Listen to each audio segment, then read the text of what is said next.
Hey everybody, you are listening to Grace Bond Ministries.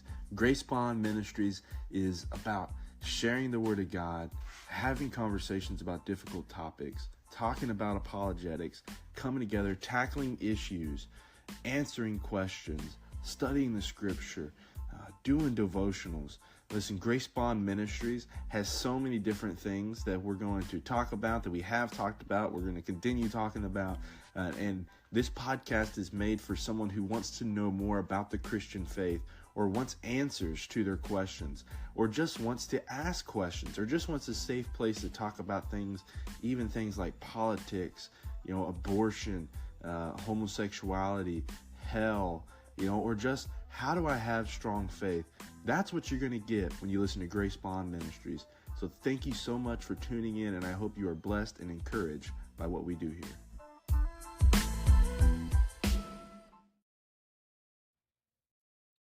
Hey everybody, welcome to Grace Bond Ministries. Every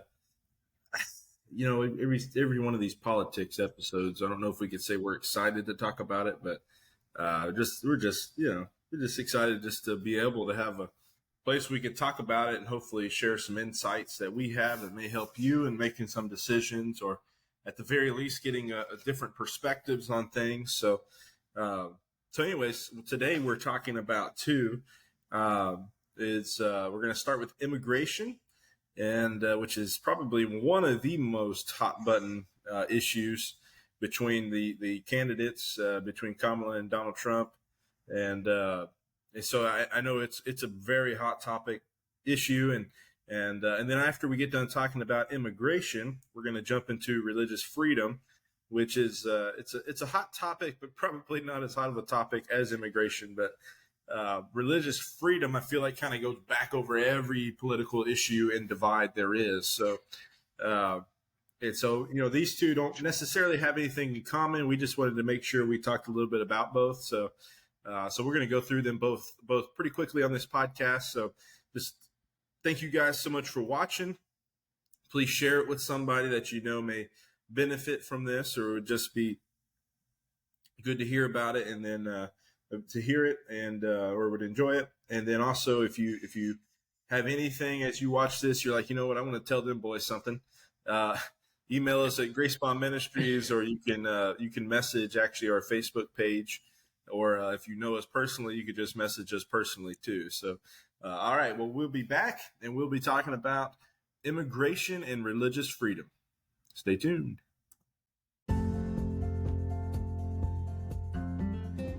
For it is by grace you are saved through faith, not of yourselves, but it is a gift of God. Ephesians 2:8. Welcome to Grace Bond Ministries. All right, well, welcome back, everybody. Again, like we said, we're going to talk about immigration first and religious freedom. So we're just going to kind of jump in on the deep end, and because we have two pretty massive topics to talk about in one episode that's hopefully going to be less than an hour long. We're going to talk about, like I said, we're going to start with immigration first. So let me just kind of get started with some of the issues that are being pressed and that have been brought up about immigration. And so, it's really legal immigration is a topic that's brought up, but it's really the main focus is dealing with illegal immigration. And of course, dealing with illegal immigration also means dealing with legal immigration. And so, I know one of the biggest topics is, do we protect the borders? How strong do we protect the borders? I mean, do we have open borders? Do we just let anybody come in? Do they need any paperwork? Do they need any background checks, anything like that? I mean, do we need any of that stuff? So I know that's a big thing. And of course, Donald Trump's known for saying he's going to build the wall, and he's basically talking about building a very sturdy wall that goes across the southern border, which seems to be one of the largest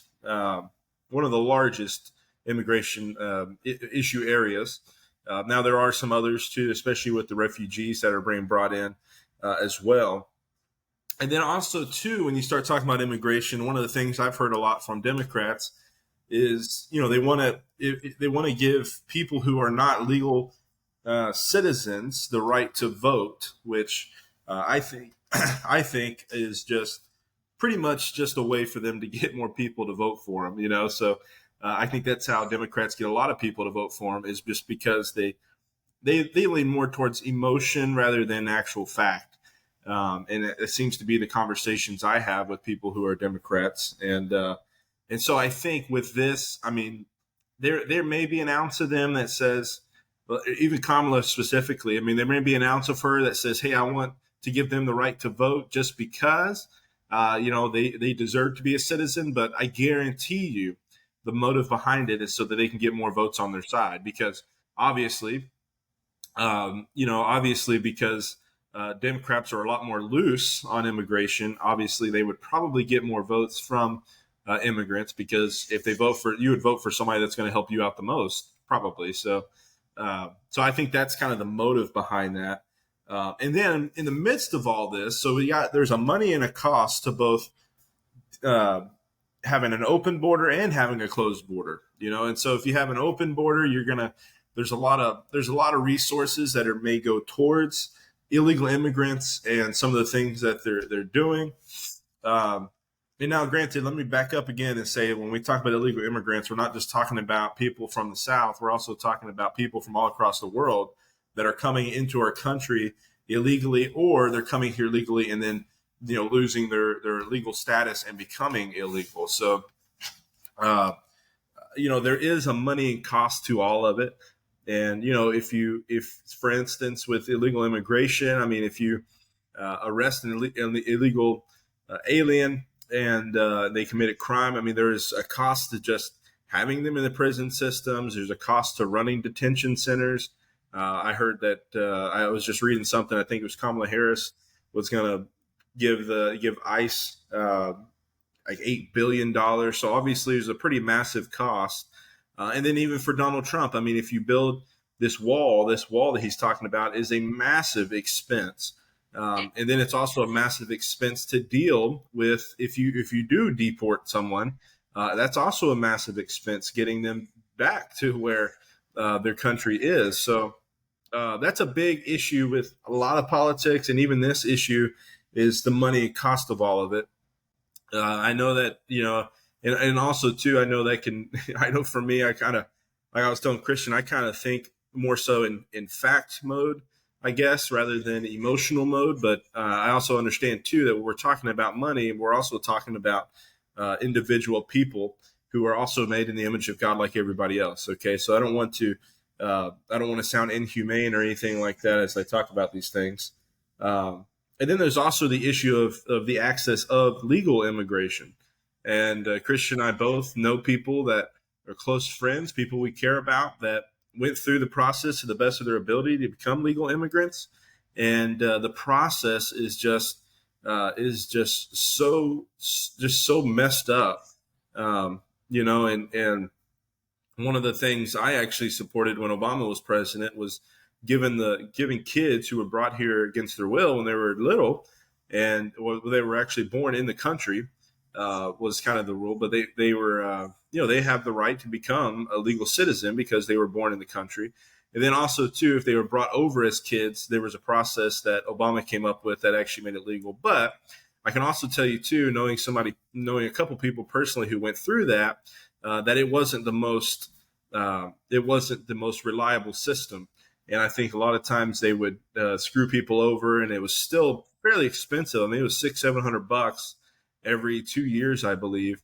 And I know that still is a thing now, but every 2 years you had to pay another $600, send in all your paperwork, and then hope that they don't lose it or it gets burned up in a fire. So they said. So that's also another issue to consider, is this access of legal immigration, because it seems like in politics, a lot of times the politicians talk about illegal immigration, but they're not talking about the necessary steps for legal immigration.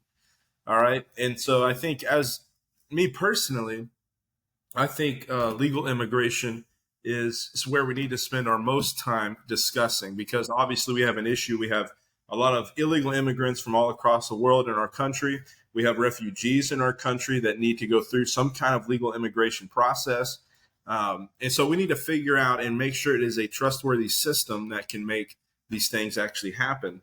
And then also, I'll just kind of go through all these Christians. You can give your thoughts. And then also, there's additional illegal activities that are going on top of the illegal immigration, right? Now, this is something that's brought up a lot of times by my Republican friends, is that there's all these immigrants are coming into the country and they're murdering people and we're doing this, they're doing that, which does actually happen. But is the issue immigration itself, or is it just people who are just evil people? That's kind of where I come out on it.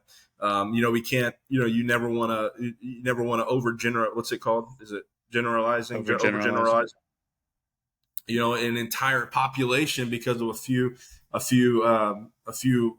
loose screws. So, so that's another thought to kind of keep in mind. So yeah, there is illegal activity that happens, but there's also illegal activity that happens even among born again believers, even among evangelicals, even among legal people, even among people born here. I mean, the illegal stuff is going to continue to happen, even if we got a perfect system that made legal immigration possible and trustworthy process.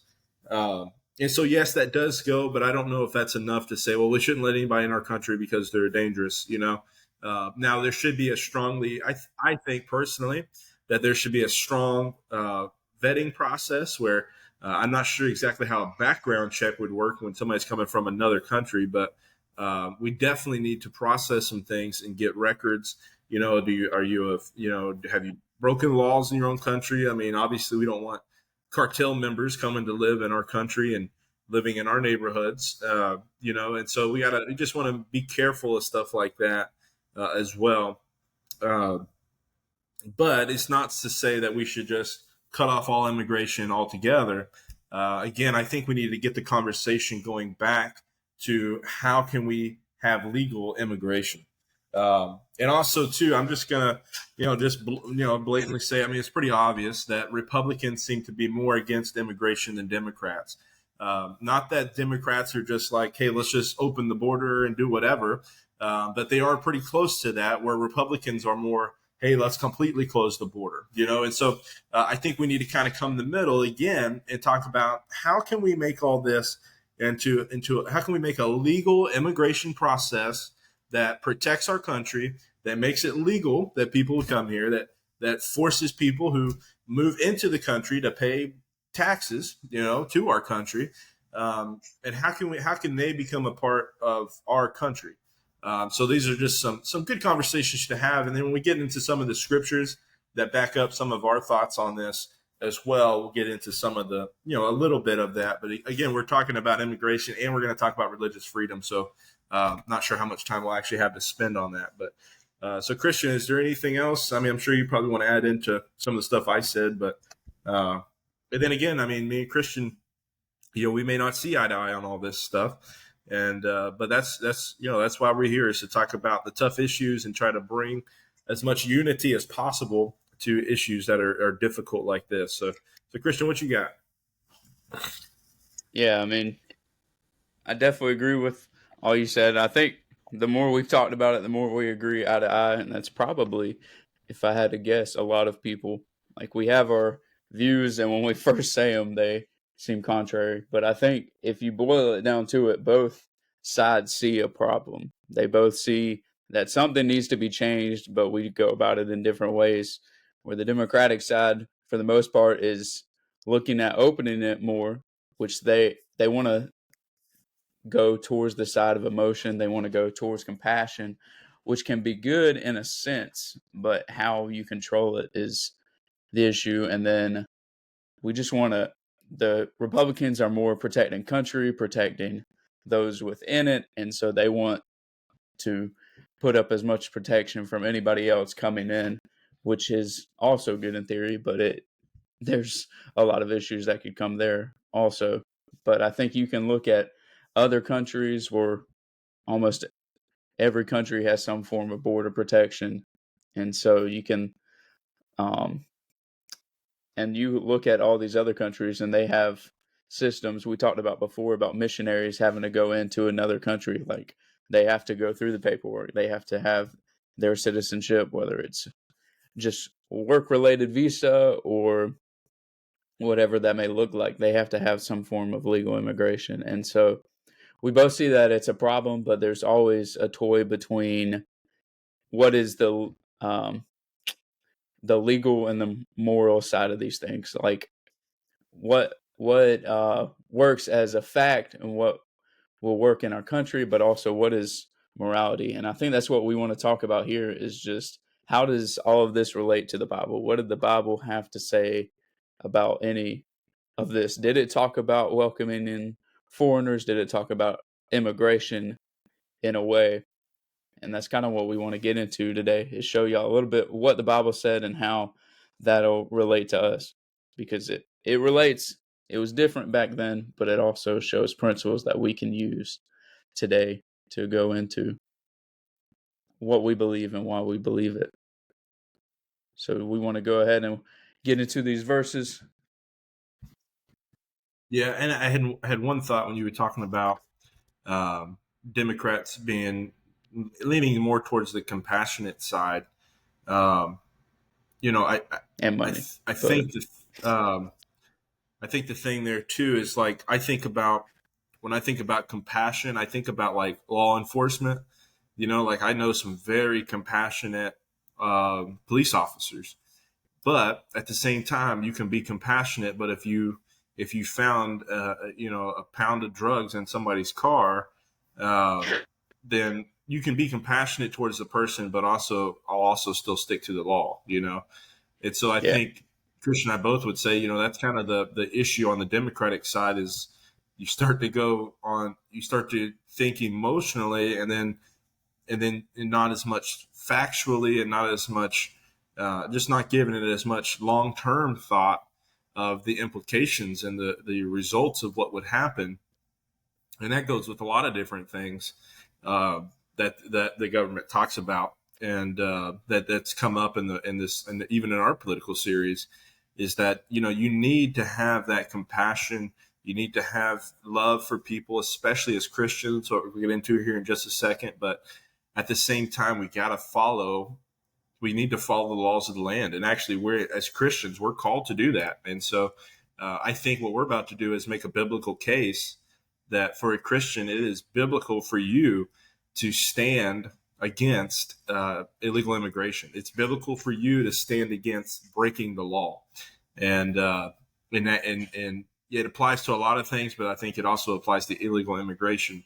And then also too, we're going to talk about some things that make it like where we need to make sure that we're compassionate as we're doing these things. But just because you stand for a rule of law does not mean that you're not compassionate. Um, but yeah, we can. I'm ready to jump in those verses too. So if you want to start us off. Yeah. So we try to give you some verses both from the Old and the New Testament just to point to this. But to start us off, beginning in the book of Exodus, it's Exodus 22:21. You must not exploit a resident alien or oppress him, since you were resident aliens in the land of Egypt. And then I'll go ahead and read Deuteronomy 27:19. Cursed is anyone who withholds justice from the foreigner, the fatherless, or the widow. Then all the people shall say, Amen. And so this kind of gives us both sides, where in Exodus it talks about not exploiting them, not throwing them away, or oppressing them just because of them coming in and they're not one of you. So if they come in, they do what they're supposed to, not exploiting them because you were once resident aliens. Because back then Israel was taken over into slavery by Egypt, and so they were those resident aliens at one point. And if you look down to it, us as Christians, we talk about how this isn't our home; we're citizens of heaven, not of the world. And then in Deuteronomy, it's talking about not withholding justice. Like Jenkins was just talking about, there has to be a system of justice, and it's not to be withheld from them also. If they're going to come over, they must be and follow the laws according to how they are written. Whether they were born here, whether they came over here, they must be subject to these laws, just like we are. And so we see that throughout Israel, where they must be, when they become citizens, we allow them in, but they also must go according to our laws.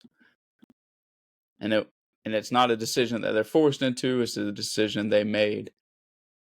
But there's also things they must hold to. You got any comments on those verses, Jonathan? I mean, and also too, it's just, I mean, at a certain point, we all were resident aliens, Yeah.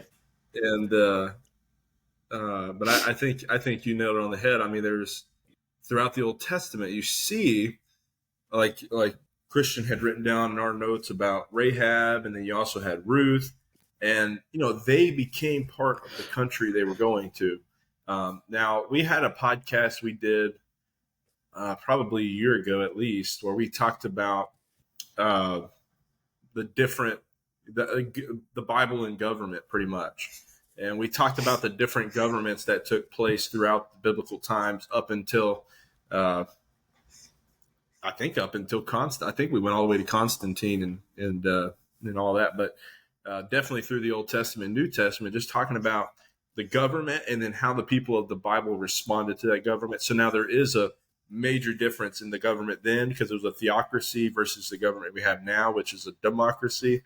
Uh, and so there is a little bit of a difference there, uh, but it is interesting though that even in the Old Testament, which the Old Testament has, the Old Testament, the grace of Jesus wasn't there, and so, but even you can even see that God wanted His people to be compassionate, even in the Old Testament times. He wanted them to be compassionate because I think, as he says later on, is that at the very beginning, male and female were created in Him. Male and female were created in the image of God, and so even people who are foreigners, God knows that they are His creation, and all that. And so, I don't want us to read this and think that me and Christian are supporting Christian nationalism, which we'll talk more about when we get to religious freedom. Uh, but there is definitely some. It's definitely remarkable of how, even in the Old Testament times, how they treated the foreigners. Sure. And then, I guess moving on with our verses, we go into some New Testament passages. Galatians 3:28 says, "There is neither Jew nor Gentile, neither slave nor free, nor is there female and male, for you are all one in Christ Jesus." So as Christians, God takes away those titles that are given to us at birth, but as Christ followers, there's no distinction.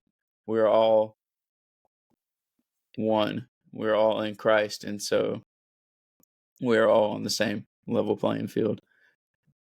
And then Revelation 21:12 says, "It had a great wall with 12 gates, and at the gates 12 angels, and on the gates the name of the 12 tribes of the sons of Israel were inscribed." And so this gives us a little picture of what the millennium is going to look like when Christ comes back and He starts His reign upon the earth before we start the new heavens and the new earth. He creates this city, and then He also puts walls around it. And at this point, the evil has been taken away. Christ has come back. And yes, we'll still have free choice at this point, so evil may come about. But even in the midst of that, there is a wall around the city, and there's gates to come in, to come out. And that's just something interesting to think about. We won't go too far into that because we could spend there all day. Going into Romans chapter 13, you've got verses 1-7. It says, "Let everyone submit to the governing authorities, since there is no authority except from God. The authorities that exist are instituted by God. So then the one who resists authority is opposing God's command, and those who oppose it will bring judgment on themselves. For rulers are not a terror to good conduct, but to bad. Do you want to be unafraid of the one in authority? Do what is good, and you will have its approval. For it is God's servant for your good. But if you do wrong, be afraid, because it does not carry the sword for no reason. For it is God's servant, an avenger that brings wrath on the one who does wrong. Therefore, you must submit not only because of wrath, but also because of your conscience. And for this reason, you pay taxes, since the authorities are God's servants, continually attending to these tasks. Pay your obligations to everyone, taxes to those you owe taxes, tolls to those you owe tolls, respect to those you owe respect, and honor to those you owe honor. And so, on a different point, it's biblical to pay your taxes, which some of us might hate to hear. But here it just tells us to submit to our governing authorities. So there's a lot of things that we may not like. There's things we want to change, but overall, God tells us to submit to our governing authorities, unless it totally contradicts what he said. Because if you think about the government they were under the persecution of Nero, the Romans, and this government was against Christianity. Yet God told them to submit to them, to do as they call us to do, to pay your taxes, to pay your tolls, to pay your respect, to pay your honor, because God had put them in place. And it shows us that the government's whole job is to bring justice to the people, to honor those that do good, to punish those who do evil and wrong. And that's pretty much where the government is. And then our last verse to kind of sum up these passages is 1 Peter 2:13-16, which says, "Be subject for the Lord's sake to every human institution, whether it be to the emperor as supreme, or to the governors as sent by him to punish those who do evil and to praise those who do good. For this is the will of God, that by doing good you should put to silence the ignorance of foolish people. Live as people who are free, not using your freedom as a cover-up for evil, but living as servants of God." And so as we serve the government, as we live in our freedom in Christ and to submitting to these authorities, it should be something that honors God, and people should see Christ through it, not something that we can do to cover up evil. Because we see stories of cover-ups throughout the government, throughout people in general, and they oftentimes use their power, use their authority to do so. And we're called to not let that freedom that we have, because in America we do have this freedom, and even in the policies we offer this freedom to people, but it's not to be a freedom to take lightly. Like, it's a gift given to us oftentimes by the government and ultimately from God, and so we should use it wisely. It's not something that is all about us. It's not for our gain, but to honor those and to honor him ultimately. So I think we can see that, yes, there is this command to welcome others. There is a command to see everybody in the image of God and to honor them.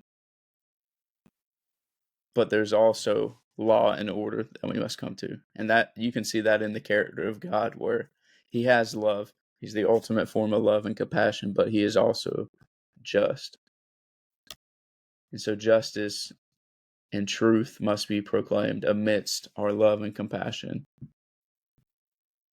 And so, yes, there should be some form of policies in place for people to come legally. And I think we can all agree and probably find common ground that it needs to be changed. There's stuff that needs to be worked on. And it needs to be fixed. Now, how that comes about is probably where a lot of people disagree. And I think if you look at the policies a lot, it's focused on how much money they can get in the process, and it's confusing. And with anything, communication is always clear. And so maybe one of the main things just needs to be clarity in how we go about that. And so by fixing those, we can both have our justice and truth and our laws intact, while also welcoming those who desire that, who are trying to escape things that none of us may ever see in our lifetime. And so we both have our compassion and our law. So what are your thoughts on that, Jenkins or Jonathan? I don't know what I'm supposed to call you on here. Uh, I think too one of the biggest issues that I see from Christians is like, I want us to stand for the right things as Christians. I want us to. I think as Christian outlined in those scriptures, I think we need to follow the laws of the land. The only reason to not follow the laws of the land is if the laws disobey God. So that would be like what Daniel and his friends did when they stood up and refused to worship. Or even like it says in First Peter 2, uh, is be subject for the Lord's sake to every human institution, whether it be to the emperor as supreme. But eventually the emperor began to mandate that Christians worshipped him, and then they didn't, and then it basically ended up killing them. You see, so I think we need to do that, but we also, I had mentioned earlier about the Democrats going the compassionate way. I think that that Republican policy and even some of the stuff that Donald Trump has suggested is compassionate. It's just there is a better logical side to it, I guess I should say. I think it just makes more logical sense to strengthen the borders, to strengthen legal immigration, to deal with the issue of illegal immigration, not to give into it and to make it worse. But at the end of the day, I couldn't remember where I found the quote, but there's a quote. It said that, and I'm kind of paraphrasing it anyway. So, but basically, the issue is not necessarily the people themselves. It's illegal immigration. It's something. It's a concept, not a group of people or anything like that. Because I have heard Christians that I think without realizing it, or maybe they do realize it, or pretty much being racist, because they'll say, well, we just don't like those people. They'll assume that, these people they see are illegal immigrants. And that obviously needs to stop, because that is not Christian conduct. And so you can't say I stand for legal immigration and then also be a racist against those people, because, again, the issue is the concept of illegal immigration and figuring that out. But we are called to love people as Christians, to even love the orphans and widows, to love the people that God puts in our paths. Even like, for instance, I know many pastors and preachers and Christians that do ministry in a prison, and so, yeah, they don't go there to say, I'm really glad that you sold methamphetamines. They go there because they want to show love to the people that broke the law, and so that's kind of where we need to be, even with illegal immigrants, is say, listen, I love you as a person, but I really think, according to God's scriptures, that you and I both need to follow the law.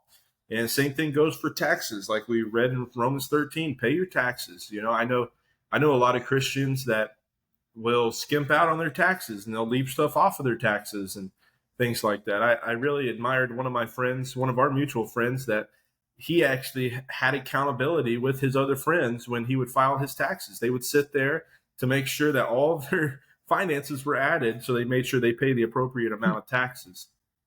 And so that's where we should be focused on the most. So, Christian, that's kind of all the thoughts, all the kind of thoughts I had. I'm sure there's probably a lot more that could be said, and at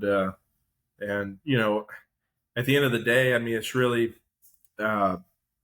it's obvious that Donald Trump would be more against illegal immigration than Kamala Harris would be, and he would be more for strong borders, which is one of the reasons why I'm going to be voting for him, if I can ever make it over there. But that's one of the reasons I'm voting for him and would not vote for Kamala Harris. But I can say, I guess at the minimal level, I have a lot of friends that people who I believe are Christian people that are actually voting Democrat for this very reason. So I can understand that. I just don't know. Obviously, I don't think that's the best decision and the best way of doing things. But I can be understanding of, hey, I understand why you would want to vote that way. Uh, and so I think just kind of keep that in mind. I think as we have outlined, I think the most biblical way to deal with this is to protect immigration laws and to come up with better ones, come up with a better process for legal immigration, and be compassionate with the individual people as we come up with those laws, because it'll take time. And there's a lot of illegal immigrants in our country, and I'm sure there's going to be more coming in that they're all going to have to be. It's all going to have to be dealt with compassionately and in a respectful manner. Uh, so yeah, that's kind of all I had on that, Christian. So I mean, if you have any more thoughts, and then we'll just get started on religious freedom.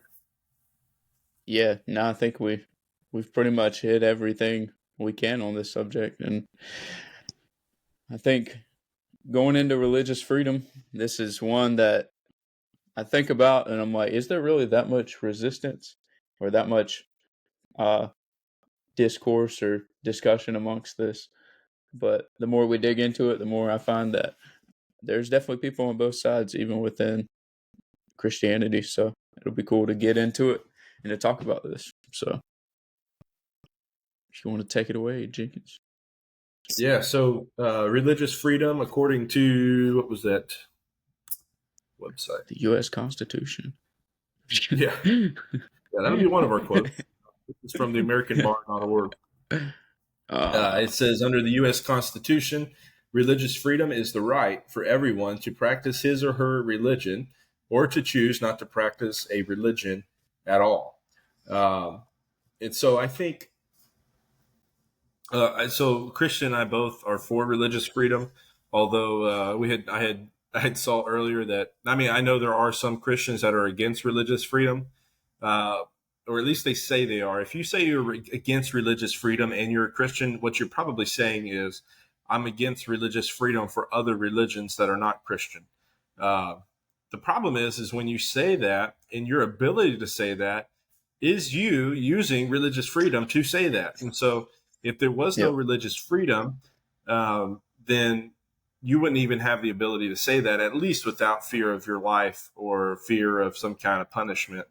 Um, so I think as Christians we should support religious freedom. But here's the thing too that I was talking about with somebody the other day is with religious freedom. Actually, maybe we should go ahead and read the First Amendment too, to the Constitution. This is obviously one of the foundational reasons why we still have religious freedoms, is because it's in the First Amendment to the Constitution. But it says, Congress shall make no law respecting an establishment of religion or prohibiting the free exercise thereof. Right. And so religious freedom as it stands today basically says that any individual can practice whatever religion they want. Now, you still can't break the law. So we've seen some religions have to kind of twist around and move some things around because, like you can't do animal sacrifices. You can't be married you can't have multiple wives. There's a lot of religions that have kind of had to kind of rethink how they do things a little bit. But we all have the right to practice whatever religion. So whatever you went to church, whether you went to a synagogue, a church, a mosque, whatever, you have the right in America to be able to do that. You also have the right, because of the First Amendment and the Second Amendment, to have freedom of speech. And so you also have the right to stand up against other religions. So and ideas. So like I wouldn't have a problem if, like, for instance, we have religious freedom right now to some extent, I guess. But like we have religious freedom right now, but if a school, this is the argument that keeps getting brought up to me, is would you be supportive if a school football coach decided, hey, we're going to do this prayer to Satan right now before the game? And then a lot of Christians would say, absolutely not. And then they say, well, then you don't really believe in religious freedom. What you believe in is Christian nationalism. But I don't really think that's the case, because when we say we believe in religious freedom, we believe in your right to do it. But we also believe in the right to freedom of speech. We also believe in the right to stand against things that we think are wrong, which is a part of our religious freedom. And because within religion also comes morality, because especially as Christians, and really anybody of any religion, if you actually believe it, I mean, you really believe that this stuff comes from something higher than you, something higher than mankind, and that stuff is morality. It's what we're making into law and what we're making illegal and different things like that. And so I think it's important to protect the rights of people to live in a way where they can practice religion. They can have their own religions, but obviously we don't. We want to maintain peace to some sort, but at the same time, we can. I think, like for instance, I've really given this a lot of thought about if there was a Satanist club after school, and now I've heard that has happened here and there, but so what I would do in that situation is not say, well, you can't have a Satanist club. I would be coming up with resources and tools, and I'd be trying to reach the families and reaching the people and telling them how dangerous something like that can be. Which is the same thing we do anyways. When we preach, when we come to church, we talk about the things in life, the sins that we deal with, the temptations we face, the spiritual warfare that's happening, and we prepare people to battle these things, to fight these things in their lives.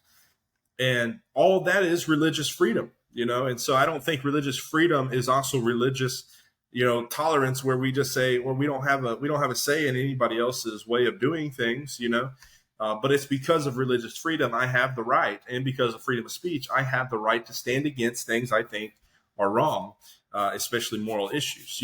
So it gets a little more complicated, but and then also too with religious freedom and freedom of speech. If you're a business owner that owns a bakery, and a lesbian or gay couple comes into your bakery and says, "Hey, I want you to make a cake for my wedding," do you have the right, because of religious freedom and because of the Second Amendment, freedom of speech, to tell them, no, I will not be providing that? And the flip goes the other way. Let's say, I read this on a website. Let's say that a lesbian, let's say there was a lesbian couple that owned an advertisement company and a social media company, and they said, hey, somebody came up to them, a Christian church came up to them and said, hey, we would really like for you to make a flyer for a rally for our church event.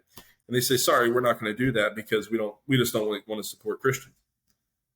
I think at the flip side, I think both of those should have the right to refuse that. And it's not because, it's not like, because a lot of people will compare it to race, like you're treating somebody like they used to just because of the color of your skin. But this is more of an ideology rather than who you are, rather than anything else. And so I think we have the right to stand against harmful religions and practices. I think we all should have the freedom to believe what we choose. No government should be able to tell us what to believe and what not to believe. I mean, you think about it, even with Christianity, I have a problem with denominations that force their churches to believe every little thing to the T. Unlike Southern Baptist, where it's there is a confession, or not a confession. There's a statement of faith, and that talks about these are the things that Southern Baptists believe, and you have to agree with those things. But then how you run your individual church, how you interpret other things outside of the Baptist faith and message, that's up to you and your church. And so I even had the problem within Christianity about that. And then also too, for my Calvinist friends out there, God does not force us to choose him. We decide by our free will to choose him. So like Romans 10:9, the famous salvation verse, it says, because if you confess with your mouth that Jesus is Lord and believe in your heart that God raised him from the dead, you will be saved. And so forcing someone else to believe or practice Christianity, which would be Christian nationalism, is not how the Bible talks about salvation. It's not how how God builds relationships with people in that. So I don't know, Christian, you want to jump in there? I'm kind of drawing a blank now. Yeah, no, I agree with everything you've said, and we got to burn the Calvinists a little bit sometimes, even though we all may be a little Calvinist. Who knows? But I think we can see that it's different from what the Bible talks about, especially in the Old Testament. We look at Israel, and sometimes we try to base our government off of Israel, and it's not the same.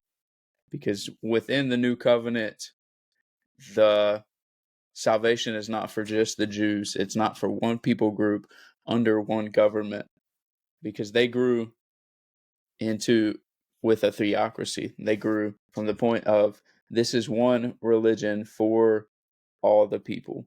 And so their obedience to God was how they were obedient to the government. And with every different religions, with different people from different backgrounds, we have our government. And so we can't operate the same way Israel operated. We can't have the same laws because we don't have a theocracy. And theocracy wasn't intended to be a government model in the full part.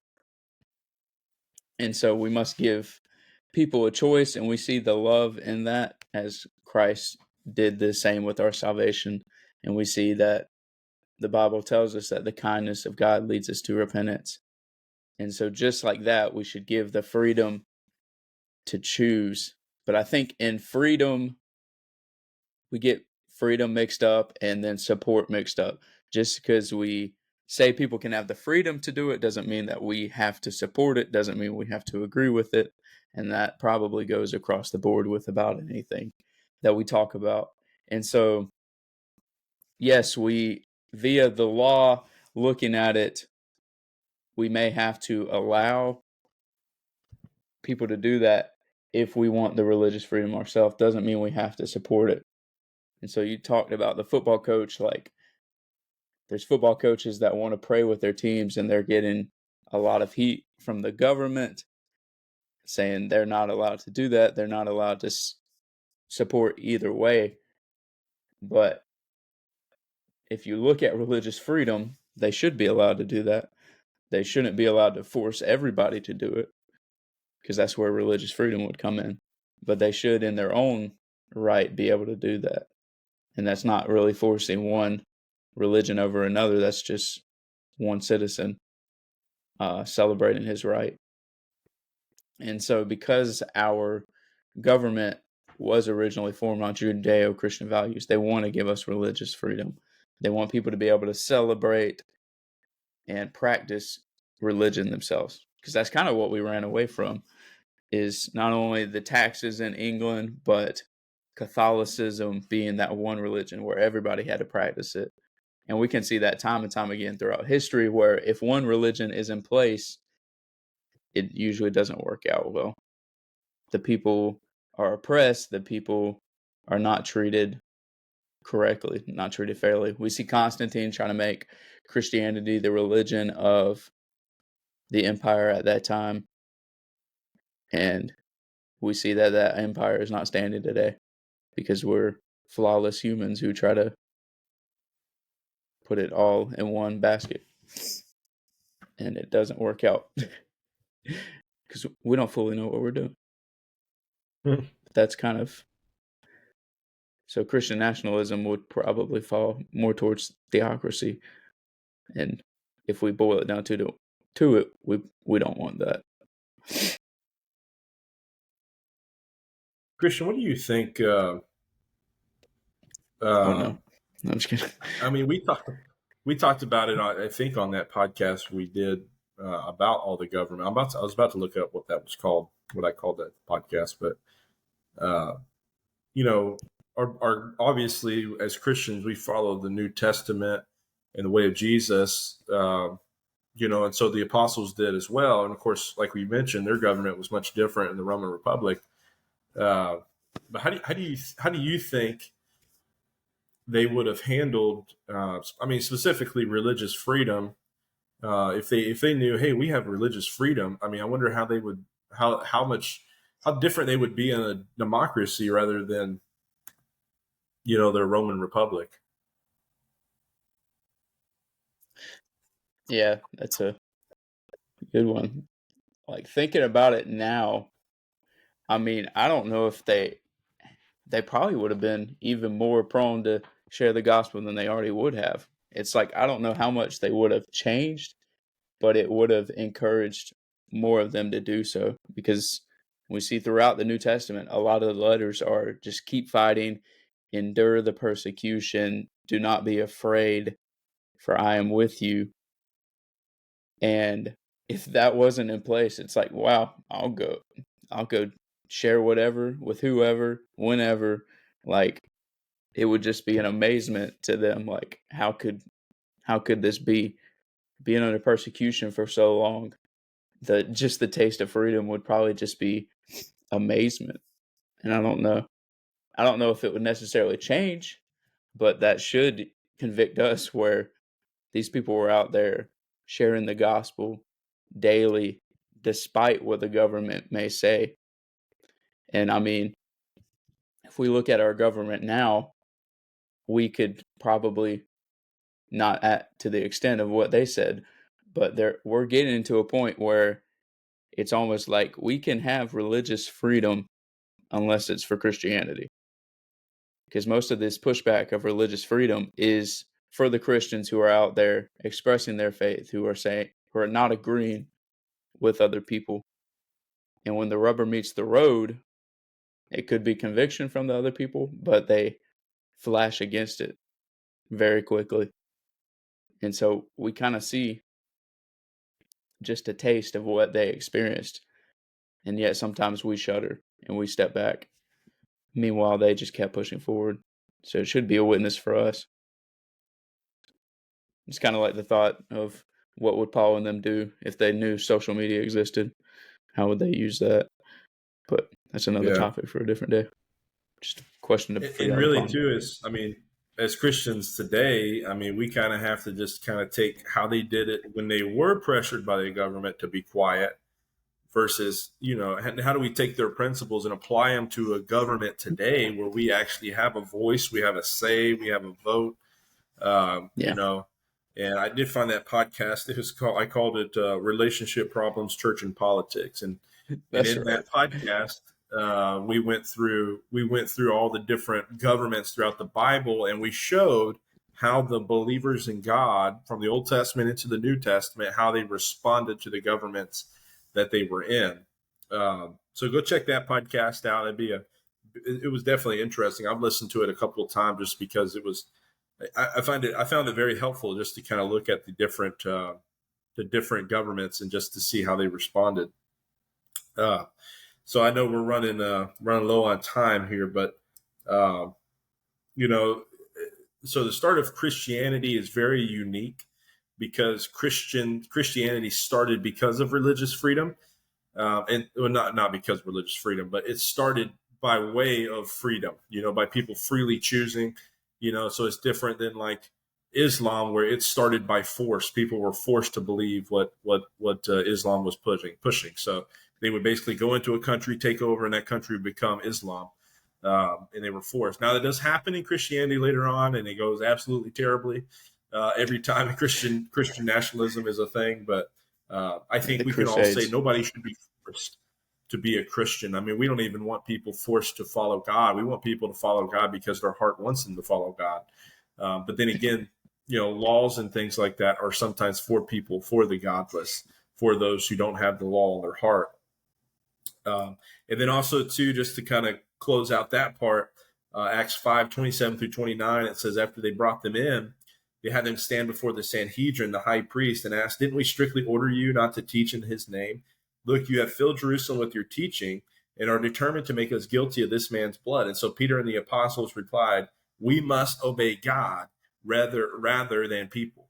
And so at the end of the day, when it comes to religious freedom, when it comes to anything with as far as our religion goes, I think we should do everything in our power to remain at peace with all people as much as possible. But at the end of the day, we must obey God rather than any man or any establishment. We got to make sure we obey God. And so that's the only time where I think the Bible calls us to stand against the laws, as if it goes against the things of God. And so let me go ahead and well, I'll tell you what, Christian, if you want to give some closing thoughts, and then I'll close this out.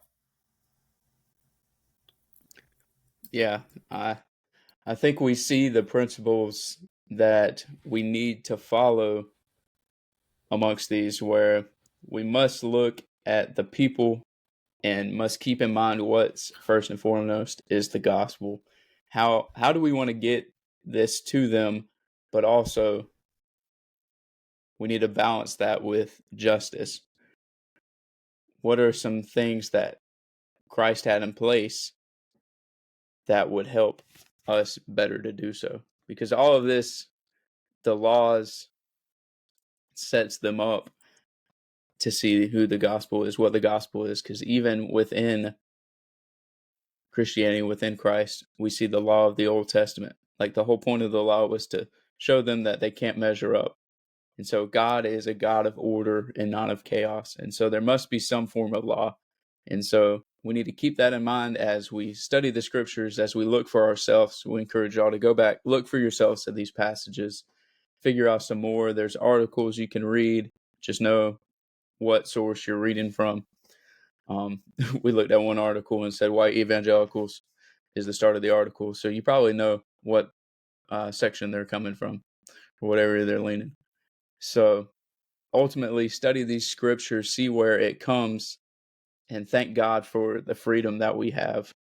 And then vote as we pray. Be in prayer as you vote. Be in prayer for as the nation votes so that we can better honor him.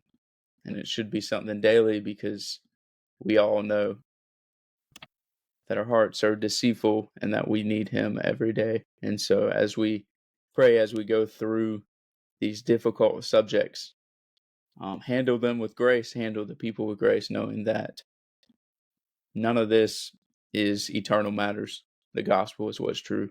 And so don't use these things as opportunities to create chaos and to lose your witness, lose your testimony, and lose opportunities to witness to other people. And so I think that's concludes my conclusion. So, Jenkins, if you want to wrap us up. Yeah, and also too, this is the wrap up for our entire series, and the last podcast we're going to release before the election takes place. Which really, when we're recording this, it's already taken place. So we're recording on the 23rd, but yeah. So early voting but has just started, I yeah, yeah. So early voting has started, and so I would just leave you with this: is Jesus Christ is Lord, like Revelation 19:16 says. It said, and he has a name written on his robe and on his thigh, King of Kings and Lord of Lords. And people say that all the time. We talk politics as Christians, that we have to remember that Jesus is King, Jesus is Lord. But that's true. We really need to keep that in mind, that at the end of the day, he is King, he is the Lord, and that and one day every knee shall bow and every tongue confess that he is who he said he was as Lord. And then, just like Christian said, just as you go into this time, just make sure you vote. I heard there is millions and millions of Christians that are not voting, which is just ridiculous to me. So make sure that you're voting. Make sure that you are following God's leading in that. And I'll just come out and say it. I think it's been pretty obvious from our points of view that both of us would vote for Donald Trump as president. And I think that's not necessarily because we like everything about Donald Trump, but we think that at least the things that he's doing are more closely aligned to the biblical standard than Kamala Harris.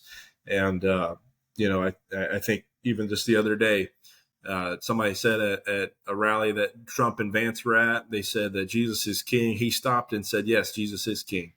And everybody said amen. Somebody said that at Kamala Harris's rally, said Jesus is king. She said, you're at the wrong rally. So I think I'm sure there's probably more going on in her head when she said that, and I bet she regrets it. But I think that just kind of shows you where as Christians we need to vote. And I'll leave you with this: 1 Timothy 2:1-4. Just continue to pray for our nation, our president. It says, first of all, then I urge that petitions, prayers, intercessions, and thanksgivings be made for everyone, for kings and all those who are in authority, so that we may lead a tranquil and quiet life in all godliness and dignity. This is good, and it pleases God our Savior, who wants everyone to be saved and to come to the knowledge of truth. So thank you guys so much for listening to the podcast, and just keep that in mind and continue to pray, continue to make your plans to vote, And if you have any questions, comments, or concerns, email us at gracebombministries.com. And we will see you all on the next podcast. God bless.